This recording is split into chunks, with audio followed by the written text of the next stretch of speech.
first off, let me say Ruth is giving a project from the Advanced Communication Series. So she's completed all 10 speeches, at least 10 speeches from the basics. So at this point, the speaker should know body language, vocal variety, all the basics that we learn in the first 10 speeches.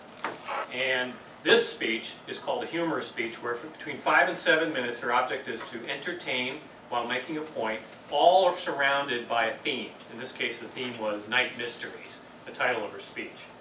And she's supposed to have jokes and anecdotes or stories consistent with that theme, using body language and voice for emphasis. So, I thought that, Ruth, you had all the stories clearly fit the theme, which was Night Mysteries, starting off with the story, or not starting off, but one of the stories being at Lake Michigan, and being at night. All the stories took place at night. I thought none of the stories were awkward in any way. I thought that your use of vocal variety was very good. You lowered your voice when you needed to be, to kind of create that aura of mystery, if you will. I thought that the body language wasn't pronounced, and that would be one of a couple things I'd like to suggest you improve on. You basically stood here at the lectern. You did have some hand movements, but by and large, you were confined to this space.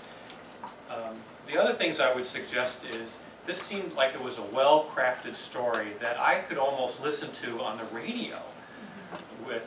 And in that sense, I could picture myself very easily listening to this without seeing any of you at all. It was a very well-crafted speech.